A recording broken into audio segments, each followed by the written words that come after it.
Welcome to the Summit Ministries Base Camp. My name is Aaron Atwood. I'll be your MC for the day. We're so glad to have you here for this important topic, talking about how to have truth and relationship in a sexually broken culture. This is one of those topics that we get asked about at Summit all the time, and it is a real joy and an honor to have the speakers here that we have today.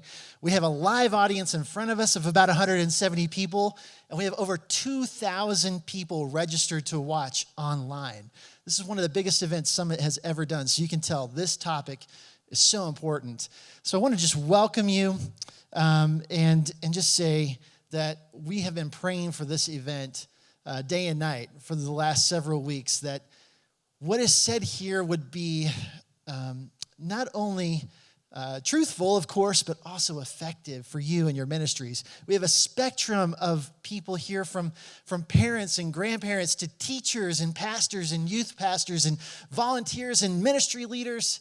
So I realize you're all over the spectrum and from that perspective, and we're going to do our best to hit on exactly the thing that you are here for. So give us a little grace as we get to it. There's a lot of content today. The way this is going to work is we'll have 3 presentations. We'll have a break in between each presentation, but we'll also have Q&A after that presentation. Many of you have sent questions into us, and we'll do our best to get to as many of those as we have time for. Before we get much further into it, let me just pray for our time. God, thank you so much for this opportunity to come and to listen to experts in this area, to really dig into truth. Lord, you are the giver of truth. In fact, you embodied truth in your son, Jesus. And so we want to glorify him today. We want to glorify you today.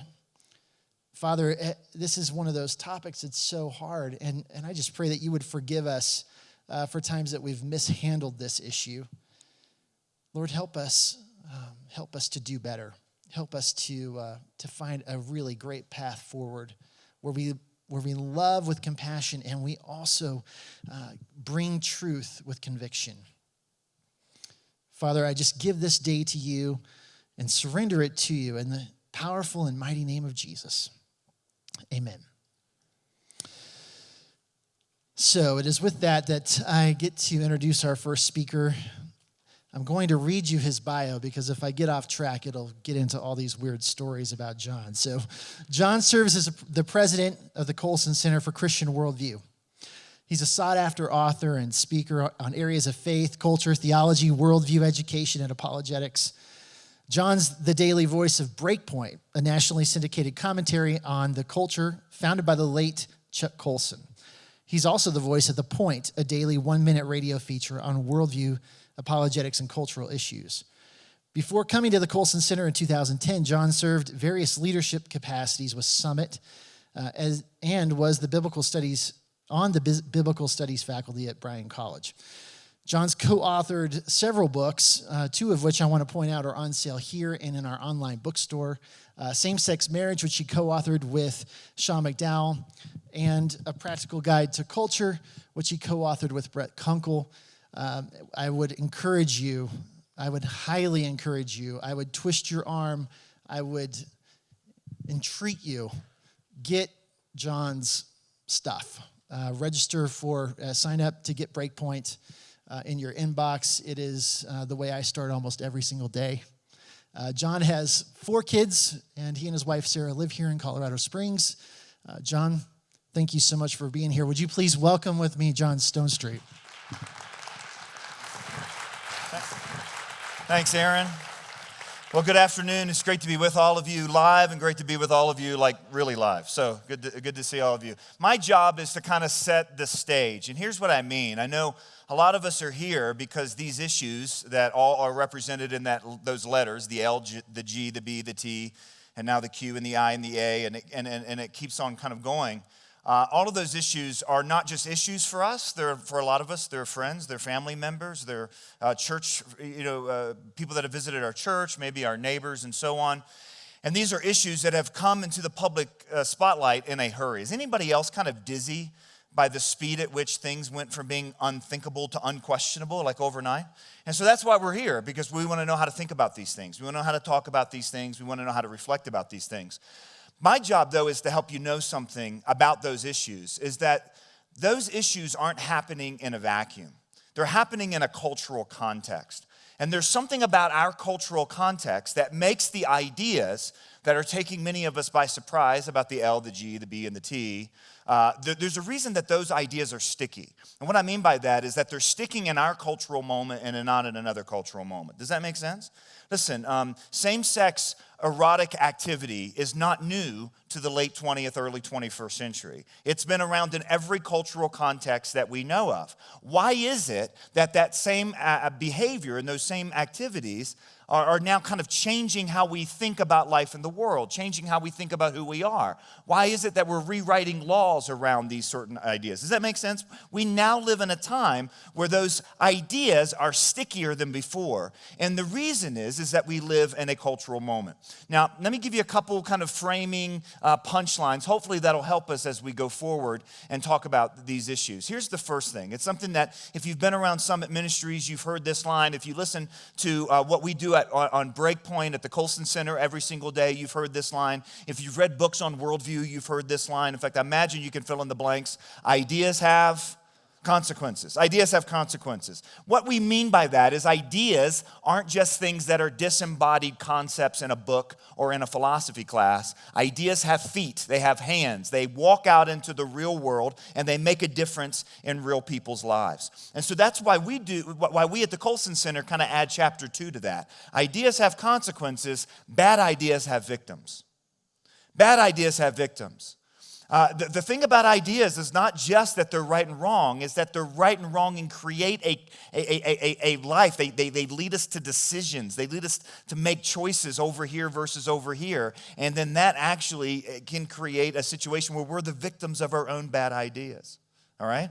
And then just to kind of give kind of the third chapter of this, ideas have consequences, bad ideas have victims. Chapter 3 on this is ideas have context. In other words, in certain context, certain ideas have more weight. In certain context, certain ideas are stickier. And that's what I want to do, is set up the context of why these ideas that our culture is batting around, that seem to be changing overnight, why they're finding so much more kind of play and why they're having so much more influence in this cultural moment versus in a previous cultural moment. And the reason is because we live in a cultural moment that has been largely shaped, not exclusively shaped, but largely shaped by what's called the sexual revolution. Now, I know the sexual revolution is not a new phrase. We've talked about the sexual revolution before. We've heard about the sexual revolution before, but I'm not sure we've really understood all the contours. And what I mean by that is the sexual revolution has been the single most successful social revolution that we've seen in our lifetime at least, and maybe in a long time. I mean, the speed at which it changed what's normal in a society has been stunning. It really wasn't that long ago when our ideas about sex were completely different than they are now. But what we live in is in the wake of this social revolution called the sexual revolution. And that's really what I want to talk about. And here's why. It's tempting, especially for people of faith like you and me, especially for people who are concerned about issues of morality and sexual morality like right and wrong. It's tempting for us to see all of these changes that have happened in areas of sexuality and identity and morality and so on, for us to look at these issues and think that the most sweeping changes that have taken place in our society have been moral things, moral changes. That's really the story. The story of the sexual revolution is a moral shift, right? That things that were once considered right are now considered wrong, and things that were once considered wrong are now considered right. Now, listen, that's observably true, right? There's no question that we've changed our minds about the morality of certain sexual behaviors and how we understand those things. This is not new. Here's my point, though. If you just look at what's happening in our society as nothing other than a moral shift, you're missing it. Because the moral shift that we've seen in our society is not the cause, it's the effect. It's not the root, it's the fruit. Beneath the moral shift is a deeper change, a deeper shift. And let me explain it to you using a phrase from a friend of mine who's a columnist at the American Conservative named Rod Dreher. I want to point you to an idea that he calls the cosmological shift. And I want to point you to an article. The article is called Sex After Christianity. It was written back in 2013, but I still think it is one of the single best descriptions of what we mean when we talk about how the sexual revolution has changed things. Now, if you're going to Google this article, please Google carefully, okay? But the title is Sex After Christianity, and I encourage you to read it. It goes back to 2013. Rod Dreher's main point is that what we've seen in the West is not a moral shift on these issues. It's what he calls a cosmological shift. Let me illustrate it for you. I know there's no evidence of it at this point in my life, but at one time I was an athlete. And it's not that funny. And I played basketball. And I know that's the first thing you think of when you look at me is that dude must have, been a sinner. I did, and I still love the game of basketball. I really love college basketball, but I also love the NBA. You might remember several years ago there was a story that hit the NBA that ended up making national and international news. A guy named Jason Collins became the first male athlete still active in one of the big U.S. team sports to come out as a gay man. It had happened in women's sports. It had happened in some other sports that weren't the big three. And what I mean the big three is Major League Baseball, the NFL, and Major League and the National Basketball Association. So he's still active. He comes out as a gay man. He does it in the pages of Sports Illustrated. And an article, and the cover of the article read this: "I'm black, I'm gay, and I'm in the NBA."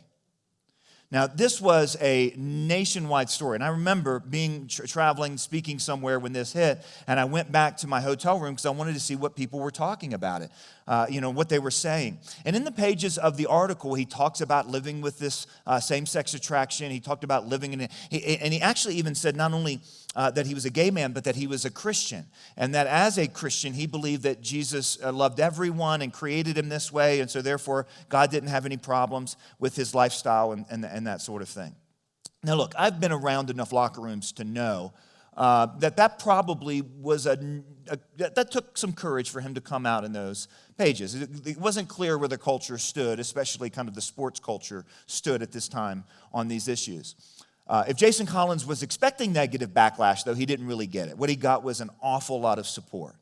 NBA athletes, tweeted their support. NBA legends voiced their support. Michelle Obama tweeted her support. President Obama actually called him personally and congratulated him on making this announcement. And what you hear and what we heard back then, when someone makes an announcement like this, and see if you can fill in the blank, is something like this: finally, he can just, what? Be himself. He no longer has to hide who he is, right?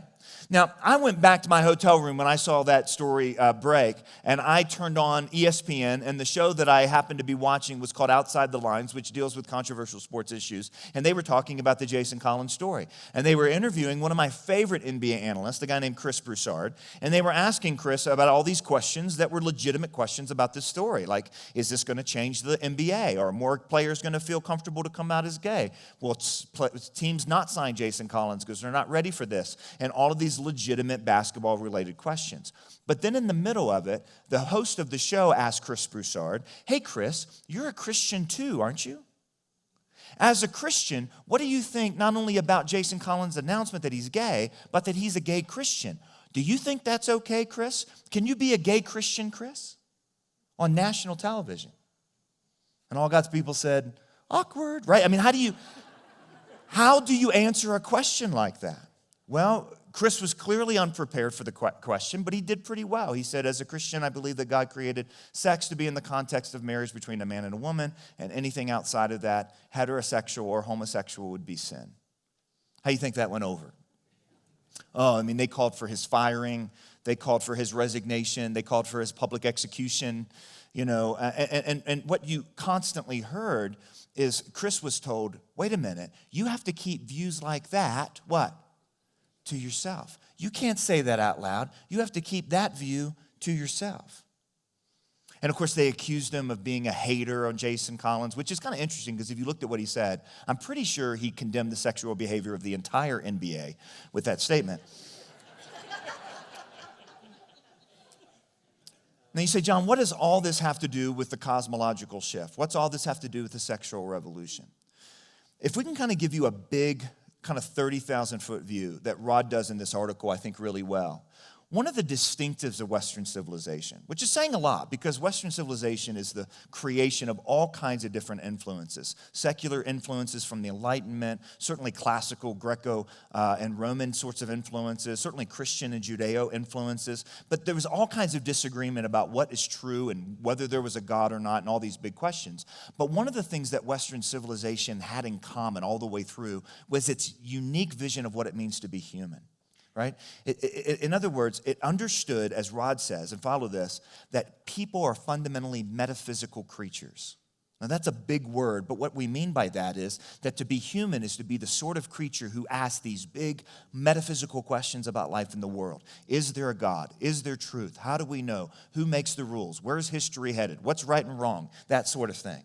Now, it doesn't mean that we answered those questions the same way, because there's vast disagreement throughout the history of Western civilization on who makes the rules and whys and all that sort of stuff. So that's not that there's agreement on how to answer those questions, but there was agreement that we're the fundamental sort of creatures who ask those sorts of questions, searching for the meaning of life, right? And our behavior is on the side. In other words, our behavior is justified by our big ideas about life in the world. We're fundamentally metaphysical creatures with our questions with our behavior, especially our sexual behavior, on the side. But let's go back to our story, right? Jason Collins makes an announcement about his sexual choices, and he's told finally he can just be himself. He's told that's who he is. Chris Broussard makes a metaphysical observation about what's right and wrong, and he's told you have to keep that view. Do you see the big swap that's taken place? That this is the fundamental consequence of the sexual revolution. That we not only see certain things that were once considered wrong to now be right and vice versa, we now have a fundamentally different understanding of the nature of reality itself. In fact, I would just tweak this idea here of a cosmological shift and say that what Rod is really saying is that the biggest shift that we have seen take place is not just a cosmological shift, but specifically an anthropological shift. In other words, when it comes to the LGBT issues, when it comes to sexuality as a whole, when it comes to how we understand the context of marriage and family as the safe place that gives sex its protection, and all of our different ideas about what it means to behave sexually, all of that has been changed because we fundamentally shifted in our understanding of what it means to be human. We have a different vision of what it means to be human. That's why in so many conversations, we're telling our kids, do this, don't do that, do this and don't do that. And we might be telling them the truth, but the culture is saying, you're not this, you're this. You're not made this way, you're made this way. So we're actually having different conversations right now with our kids in many situations than the culture has. And that's been why the sexual revolution has been so successful. You don't really have a social revolution that changes the world by just talking about right and wrong. You have a social revolution that changes the world by talking about fundamental categories of what the world actually is and who we are as human beings. That's been the genius and the long-term success of the sexual revolution. It's changed our minds on anthropology. Does that make sense? You guys with me on that? Now, how did it do that? Well, to do that, to really kind of wrestle with this, I want to kind of give a brief history of the sexual revolution and then hopefully get to some conclusion points on how we can apply it. First of all, no revolution, no social revolution exists without ideas. In fact, social revolutions are made up of ideas. And I think there's three fundamental ideas of the sexual revolution. When you say, what is the sexual revolution? It's made up of these three fundamental, and let me just say it, cosmological ideas or anthropological ideas, like fundamental ideas about the nature of reality. And I think there's three of them. The first two were kind of the seed ideas, and the third one has emerged later in the sexual revolution. Here's the first one, that sex, marriage, and babies are separable. That sex, marriage, and babies are separable. You have to understand, throughout most of the history of the world, sex, marriage, and babies were seen as a package deal. And there's a good reason that they were seen as a package deal, is because they came as a package deal, right? If you're from the South, you may have heard a phrase called shotgun weddings. Has anybody heard a phrase? This underscores how in other cultural moments, sex, marriage, and babies were seen as a package deal. Is anybody here from the South? You are. Like where? Missouri doesn't count as the South. Sorry, yes. Virginia. Now, I'm from Virginia, and we're only maybe. Okay, yes. That counts. Okay. And Mississippi really counts, right? Louisiana. Do you know what a shotgun wedding is? Yes. You want to explain, and I'll repeat so you don't want to even try? Okay, here's a shotgun wedding, right? In the South. Guy gets girl pregnant. Dad shows up at guy's house with a shotgun. Now, in New York, this story ends completely differently, okay? Dad shows up to guy's house with a shotgun, and what does the dad make the guy do? Marry her. Do you see how drastically times have changed? Because now, dad doesn't want guy to marry her. Wants guy to leave her alone. But back then, there was this fundamental understanding. In fact, here's the phrase, if you're from the South: you marry my daughter and do what's right by her. Do what's right, because sex, marriage, and babies are a package deal. My friend Maggie Gallagher, who's written on these issues for a long time, explains why sex, marriage, and babies are a package deal until quite recently. Because there are 3 truths about people. Ready? I mean, there's more than 3 truths, but here are 3 truths about people. Number 1, sex makes babies. So this guy's like, that's good. I'm going to write that down. Sex makes babies, okay? Number 2, society needs babies. Or another way to say that is society has a vested interest in babies. Why does society care about babies?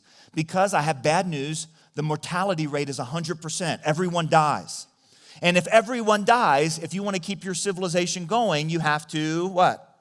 You have to have children. You have to replace those people who die. So sex makes babies. Society has a vested interest in babies. In fact, there's kind of interesting stories throughout history. Society's wrestling with, well, we know we need babies. Should families raise babies, or should the state raise babies? And Plato and Aristotle actually disagreed by this. But we had to kind of settle this out, which is the third point. Sex makes babies. Society has an interest in babies. And babies need a mom and a dad. And because those 3 things are true, sex, marriage, and babies come as a package deal. It's only quite recently that sex, marriage, and babies have been fully separated in a cultural context, just in ours. And there's a whole process for it. And the sexual revolution is really responsible for the separation of sex, marriage, and babies. First, we wanted to have sex without marriage. If you want to have sex outside of marriage, the only way you can have that, because there are dads with shotguns. Are you with me?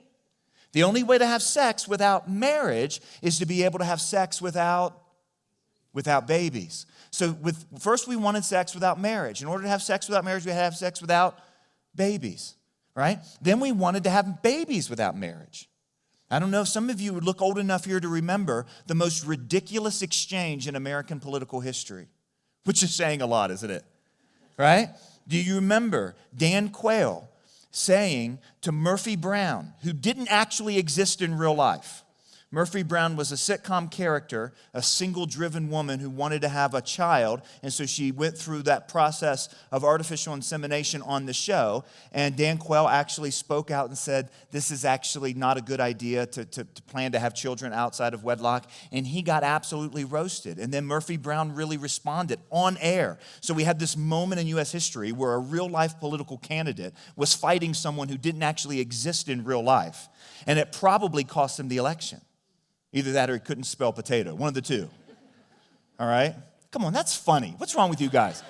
That is funny. Okay, now, what's interesting, by the way, is 20 years later, the cover story of the New Yorker was, 20 years later, turns out Dan Quayle was right. So we wanted sex without marriage. The only way to have sex without marriage is to have sex without babies. Then we wanted to have babies without marriage. Then we wanted to have marriage without babies. Now, I say that in front of many crowds, and it just seems like, well, wait a minute, what's wrong with that? You have to understand that it's only quite recently that the idea of an intentionally fruitless marriage, now hear me say this, I'm not talking about those that struggle with infertility. There's a reason that's so painful. The reason that's so brutal and so painful, if you've ever walked through that, is because there's a deep sense that marriages are supposed to be fruitful. If you go back to the marriage ceremonies, if at all possible, let me just put it this way.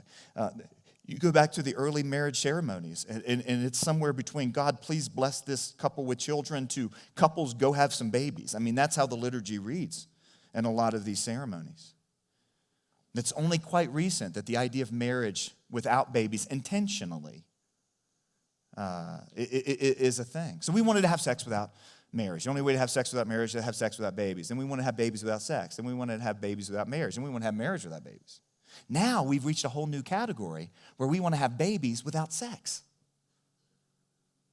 So what's happened throughout the history of the sexual revolution is that this inherent triangle, this package deal that sex, marriage, and babies are separable, has actually become a reality, that's really what's taken place. This was a package deal, now it's not. And you heard this in the debates coming up, you heard this in the debates leading up to the Obergefell decision when America was kind of mandated to recognize same-sex marriages. And that's a very different way of understanding marriage. I'll give you an example. When I decided that I wanted to propose to my wife, Sarah, and she said yes, we were living in Tennessee. And so I went to the county clerk there in Dayton, Tennessee, and I asked for a marriage license. And she said, she asked me some questions. And it's fascinating, the questions that she asked. Before I give you a marriage license, here are some questions. Because what we heard is, leading up to the same-sex marriage issue, love is love. How many of you guys heard that? Love is love. Love is love. Love is love. But the woman asking me questions before she gave me a marriage license, she wasn't actually concerned about how romantically I felt about my wife. Like, she did ask me questions, but it wasn't like, no, are you guys really in love? Can you prove it? Here's Cosmo magazine, five ways to know you're in love. If you can pass this test, I'll give you a marriage license. That's not how it went, but they did ask us questions. Number one, are you both old enough? Because if you're not old enough, you're still babies that belong to other families. Number two is, are you already married to someone else? Because if you're already married to someone else, you've already got a package deal over there. The third question, are you related?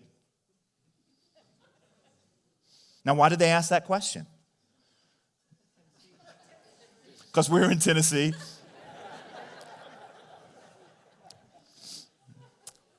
It was a highlighted question. Let me ask you this, because this is actually a conversation happening in our culture right now, including by a Supreme Court justice in Australia, an ethics panel that advises the European High Court, that incestuous marriage should be allowed because brothers and sisters can legitimately be in love. Why did they ask us as a condition, are you related? Is it because brothers and sisters can't be romantically attracted to each other or can't be deeply in love? No, it's because there was an inherent recognition that marriage has to do with children, and the children could be negatively affected if they are conceived in that sort of a relationship. See, it's just built into the law. That's it. It's just built into the law. But what same-sex marriage did was forever, universally, divorce marriage from babies because it's an inherently sterile union. You see what I mean? And the only way to do that now is through technology, which is a whole other point that I don't have time to get into. So, sex, marriage, and babies are separable. Here's the second idea of the sexual revolution. Men and women are interchangeable. Men and women are interchangeable. Now, this has a number of chapters in history as well, and I think it's really important to understand how we've moved through this because the early feminist movement, what many people call first wave feminism, was actually very different than the feminism we know today. Many of them, for example, were pro-life. Many of them were not trying to remove all distinctions between men and women. What they were arguing, and this is actually prior to the sexual revolution really gaining steam, what the first wave feminists were arguing was that men and women should be interchangeable in rights. In other words, that women should have the same voting rights. Women should have the same rights and have the same voice in their families and so on as the men. And these were very important correctives. There were places where women were being left out of society and they were not having their rights recognized as human beings, and those rights needed to be corrected. So that was the first stage of this. Somewhere around second wave feminism got hijacked by the sexual revolution. And the shift went from being men and women are interchangeable in rights to men and women are interchangeable in roles. Now, that was both good and bad because there were some roles that women were being left out of that they should have access to. But when it became interchangeable in all roles, then there became a confusion that women could do the same thing that men could do and men could do the same thing that women could do and vice versa. So it went from men and women are interchangeable in rights, which was a noble cause, to men and women are interchangeable in roles, which had some good in it, but also actually confused an awful lot about the natural distinctions between men and women. But now we've reached the third phase. The third phase of this journey about men and women being interchangeable has moved from men and women are interchangeable in rights to men and women are interchangeable in roles to now we say men and women are interchangeable in reality. So that male and female actually are disconnected from biology. Just yesterday in the Colorado State House, they debated a bill which would introduce the teaching, which would take sex ed in Colorado to a whole new level. And one of the things that was explicitly banned in the language of the bill was teaching gender roles, gender norms, or gender stereotypes. That you actually could not teach in sex ed gender roles, gender norms, or gender stereotypes. Why? Because the idea is that men and women are interchangeable and there's nothing to those things. It was so interesting too because the same bill talked about how kids needed biological scientific accuracy when it came to sexuality, but it never mentioned biological accuracy when it came to gender. Because now where we've reached, when we talk about men and women being interchangeable, where we've actually reached is fascinating. We've reached the point where as a culture, we have conversations about things as down to earth as having sex, going to the bathroom, getting married, and even having babies as if penises and vaginas don't play into the conversation at all. Let me say that again. I'm trying to say it clear. I'm not trying to be crass. That's why I'm trying to say it directly. But literally, this is kind of what we mean when we say the end of the sexual revolution, men and women are interchangeable. We talk about giving birth as if biological realities are irrelevant. We talk about having sex as if biological realities are irrelevant. We say love is love, but love isn't love. If you get beyond the emotions of it and the sincerity of affection that two men or two women might share that looks like the affection that a man and a woman might share, if you actually get to what happens when they show their affection, the heterosexual act and the homosexual act are not the same thing at all. They are fundamentally different exercises.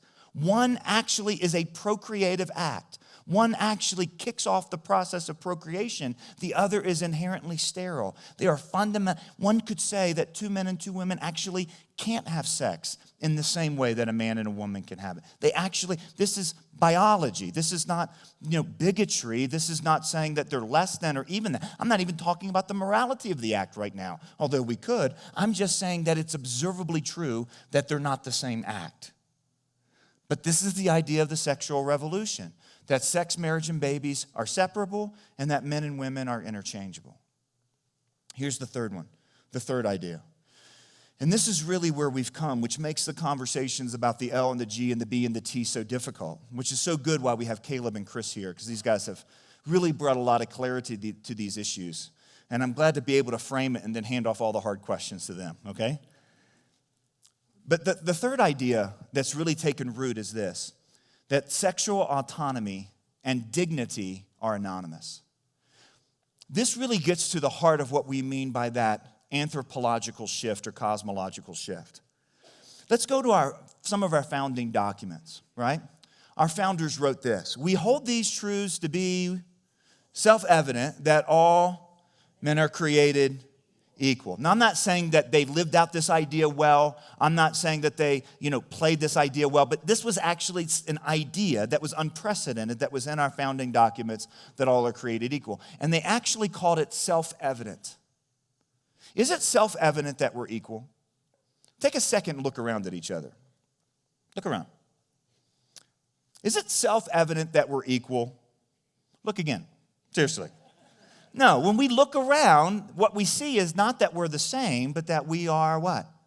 That there's fundamental differences. So baked into this idea was that this idea of our worth that we all share has to be endowed on us. It's not something that's on the outside that we all share. It has to be given to us on the inside. In fact, it goes on that they were endowed by their Creator. In fact, Friedrich Nietzsche, the great atheist, Luke Ferry, another atheist more recently, both have mentioned that the idea of human dignity itself, the very concept that being a person means you have a level of dignity, owes itself in the history of ideas to Christianity. Because Christianity gives you a God that shares his image with his created order, specifically with human beings. And so therefore, that's where our dignity comes from. And that set into world history this brand new idea that there's something called human dignity. There's something that we share called human dignity. Human dignity depends on Christianity for its very existence. Does that make sense?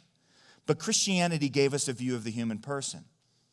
Christianity gave us a view of the human person which includes sexual norms, which includes gender identities, which includes biological realities, which includes moral frameworks.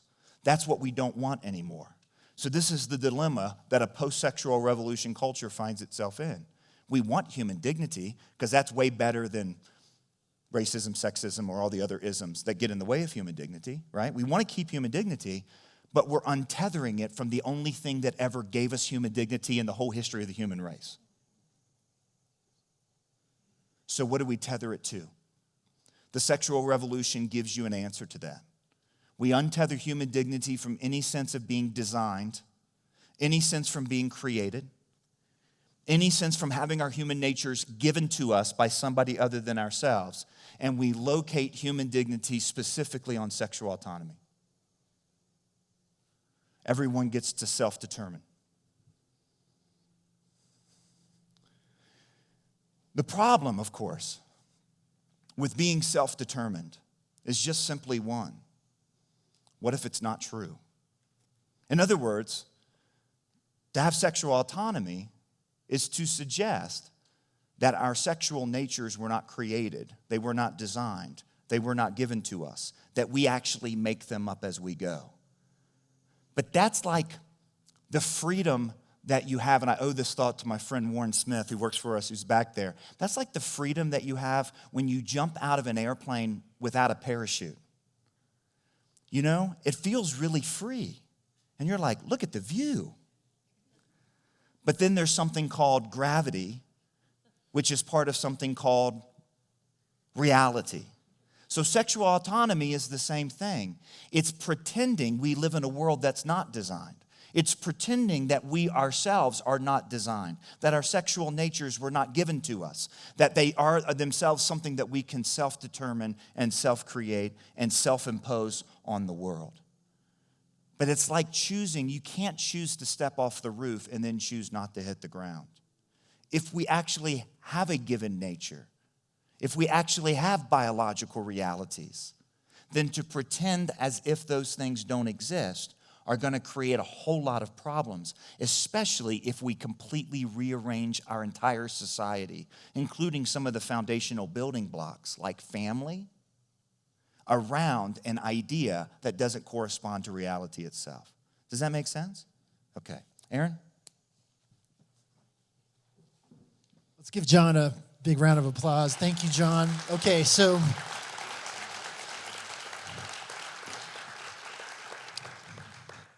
they say we have 9 minutes. I don't think that's true. So, but let's roll with it. Okay. You and I both have young kids, and I think this conversation plays itself out depending on the level of kid anyway. So tell me how you even start a conversation like this with a kid who has they just don't have a concept of a biblical worldview to start with, really. So Well, I mean, I Let's think play that out a there's, little. I mean, there's two questions here. Number one is, how do you have a conversation with a kid who's already been brainwashed or who's already had their thinking messed up? But I think there's also a prior question, which is, don't let the culture drive this question. You drive this question. You don't want the first voice speaking into your kid's understanding of who they are to be one that says that their biological realities are not as meaningful, as important as an inner impulse that they might have one day and it changed the next day. These are really, really bad and dangerous ideas. Have you ever met a kid who thinks he's the center of reality? You ever flown beside that kid on an airplane? Now, think about then saying something that it's so clear, so centrally a part of who they are, sexual decisions and family and so on. We've got to be the first voice. And I get it. Like, I did not plan to have a conversation with my 6-year-old about a government that decides that marriage is completely something else, but I did. And the reason is as N.T. Wright says, you don't always get to choose what cultural conversations you have. Okay, so, in 40 seconds, how do you actually have that conversation about I marriage? think to start with, I borrow something from T.S. Eliot. T.S. Eliot said, whenever you see something new, you think about what can it do, but then you also have to think, what is it for? And you have to think, what is it for before what can it do? I would suggest that that's the first and foremost conversation we need to have with our kids, is not what should you do and not do sexually, but what are you for? What did God give you a design for? What is a male for? What is a female for?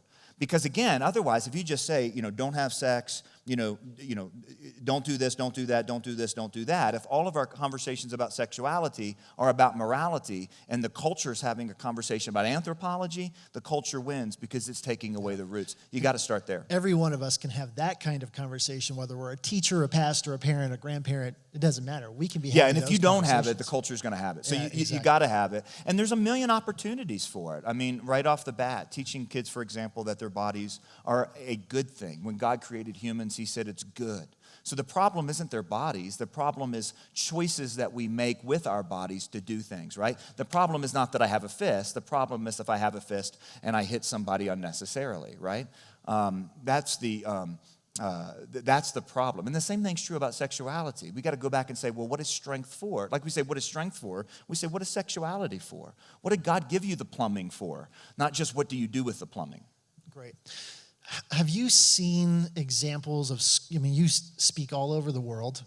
Have you seen churches and schools who have done a good job of creating a culture where if I'm struggling with this, if I don't get it, I can come and tell you and not feel like I've lost my dignity? Yeah, I have. In fact, I think actually most of them fall into that category. I really do. And I think this is something that's important to say.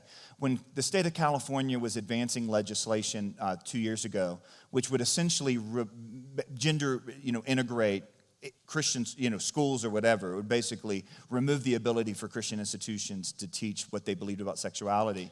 The congressman who put forth the legislation eventually pulled it back. Even when he pulled it back, here's what he said.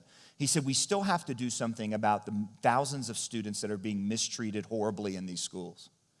But the fact of the matter is that one of the things that changed his mind is he went to all these college campuses and he couldn't find anybody that had been mistreated. And I think it's really interesting too. Not that I don't think there's not ever been anyone mistreated in these institutions. Of course there has. But all the articles that I see, and including just recently in the Exposed Christian Schools hashtag, that because of the Karen Pence story, their complaints are, they didn't say that what I wanted to do was okay. Right? That's not mistreating someone to actually have a moral viewpoint and to express it. To try to, electroshock someone. No, that would be wrong, right? But there's not complaint. We don't hear kind of rampant stories. Somebody write that down. Electroshock therapy is wrong, right? But it's really an important point. I think a lot of schools do it, and I do a great job. I think a lot of families do it. I think it's, by and large, a myth. I don't think that it doesn't exist, but I also know it exists on all kinds of fronts. So what do we see? First of all, we see an unconditional love and acceptance. One of the problems that we face is if a student says, I think I'm gay, and then we turn around and treat them like the most important thing about them and the defining aspect of who they are is their sexual orientation, their self-profession, then we're actually reinforcing that that's their identity. And so we can't treat them in a way that reinforces the fundamental mistake that they're making, thinking that they are these attractions as opposed to doing. And keeping that distinct, I love you, and we'll accept you, and we'll walk through this together.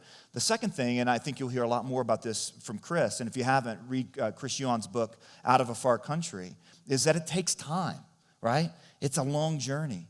And honestly, the Christian's willingness and the Christian institution's willingness to walk with someone struggling with these issues. And by the way, that's sex addiction, heterosexual, pornography. We're not just talking about the LGBT issues. We're just talking about sexual brokenness. That this is really hard stuff to overcome. And there's no substitute for actually kind of walking through these issues. And just like addictions to alcohol, there's stops and starts, there's advances and retreats, and you got to be there through the process. Okay, you and Sarah do a great job of being intentional with your kids. So I want to talk to a specific person, a youth pastor here or watching, says, I want to equip and empower my parents to be intentional. What should that youth pastor encourage those parents to do? I think fundamentally the first thing is you have to theologically train parents on the idea of the image of God. And it sounds nebulous. It doesn't sound practical at all. I think it's the single most practical thing we can do. The idea of the image of God for many Christians is trivia, right? We would go to a church and say, hey, everybody fill in the blank. All humans are made, and we'd all say together, in the image of God. And then we'd say, well, what is the image of God? And no one really knows, because we never really thought about that or talked about that. We've heard a couple verses about it, but we don't know kind of what theologically is the image of God. Hopefully you know theologically what's justification, right? Because that means you're being saved. But the reason the image of God matters is if we don't know who we are, what does it mean to be a Christian? If we don't know what it is to be a human, what does it mean to be a redeemed human? What are we saved from? What are we saved to? The image of God is non-negotiable theological territory, and it's been largely neglected in the churches, and parents need it. Last thing, this has been a lot about ideas. Mm-hmm. And that seems like it can float way up here. Remind us why the idea. Because ideas so are the important. most practical things in the world. Ideas have consequences. Bad ideas have victims. And in certain cultural moments, certain ideas are more believable. If you lived in a different cultural moment, the ideas that we see on a daily basis wouldn't hold sway over your heart, wouldn't hold sway over your kid's heart at all. But we live in a moment of cultural pressure, significant cultural pressure, and it's basically to change our thinking. Now, it doesn't always change our thinking through argument, and that's why it sounds really impractical for me to just talk about ideas here for a while, is because most people didn't embrace the ideas of the sexual revolution through argument. They embraced it through their imagination. Because every song, television show, movie, and so on taught them an understanding of love and humanness that was fundamentally wrong. Instead of talking about love like agape or phileo or anything like that, love is sentimentality and sexuality. And it's every song, movie, television show out there. So we didn't argue our way into the sexual revolution. It captured our imagination through a multitude of cultural forces. So the ability to step outside of that context for just a moment and say, oh, this is really what's happening, is something that I think all Christians need to be able to do. John, thanks so much for being here today. Yeah. John will be back to wrap things up later this afternoon.